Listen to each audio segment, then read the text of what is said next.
Mbase kemi humbur shumë shka për gjatë tyre 35 viteve, por nuk do të lejojmë kurrë që të nëpërkëmbet dinjiteti i shqiptarëve, të nëpërkëmbet identiteti i fëmijëve, të vjetë në lojë ardhmja e Shqipërisë.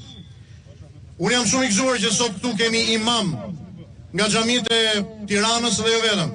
Kemi përfaqësues nga Forumi Musliman i Shqipërisë, përfaqësues nga komuniteti ungjillor, përfaqësues nga Kisha Katolike, nga Kisha Ortodokse që janë këtu.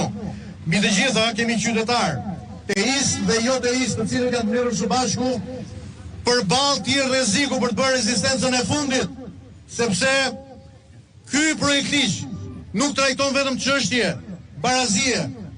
Në thelb projekt ligji është zhbarazia më e madhe që ekziston. Unë dëshiroj që të falenderoj deputetët e Partisë Demokratike që janë këtu përballë meje, lideri historik i Partisë Demokratike zoti Sali Berisha, i cili është këtu. Dhe dëshiroj të falenderoj të gjithë deputetët vullnet mirë të Parlamentit të Shqipërisë, të cilët do t'i thoni jo këtij projekt ligji sot. Ju nuk e dini që nëse ky projekt ligj do të kalojë, atëherë jeni duke shkruar shkatrimin e familjes, shkatrimin e fëmijëve, shkatrimin e Shqipërisë. Ju duhet ta dëgjoni një herë për gjithmonë që ky projekt ligj nuk është sikundur ju a kanë komunikuar qarqe dhe klika caktuara. Ky është projekt ligj më i tmerrshëm se sa rrëmbimi i pronës. Flasim për rrëmbimin e fëmijëve, flasim për rrëmbimin e jetës, flasim për sobëzimin një herë për gjithmonë të strukturës bazë atomike që është martesa mes një burri dhe një gruaje.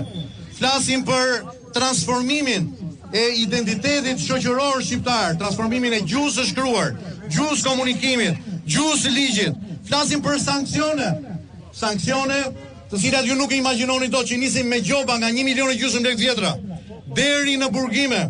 Të gjitha këto janë brenda këtij projekt ligji që vjen nga Ministria e Antishëndetit, nga Ministria që projekton surrogacinë në Shqipëri, nga Ministria që quhen vetëm Ministria e Shëndetësisë dhe Kujdesit Social, por që nuk është në gjendje të kurojë gratë smuara me kancer tek onkologjiku. Miq, ka ardhur koha që shqiptarët të bëjnë bashkë dhe t'i bëjnë ballë thagmës që kërkon të shkatërrojë thelbin ton, historinë ton, traditën, fen, kulturën, gjuhën, martesën, familjen, fëmijët, të sotmen dhe të nesërmen. Për këtë arsye unë sot dëshiroj t'i drejtohem Taulant Ballës, kreu të grupit parlamentar të Partisë Socialiste.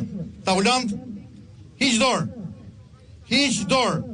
Komunitetet fetare kanë dalë me një deklaratë dje. Komunitetet e besimit kanë dalë me një deklaratë të cilët e kundërshtojnë këtë projekt ligj. Ky nuk është projekt ligji i shqiptarëve për shqiptarët. Ky është projekt ligji i George Sorosit për shqiptarët. Ky është një trup i huaj, ky është një kancer i cili synon të shkatërrojë një herë për gjithmonë Shqipërinë tonë.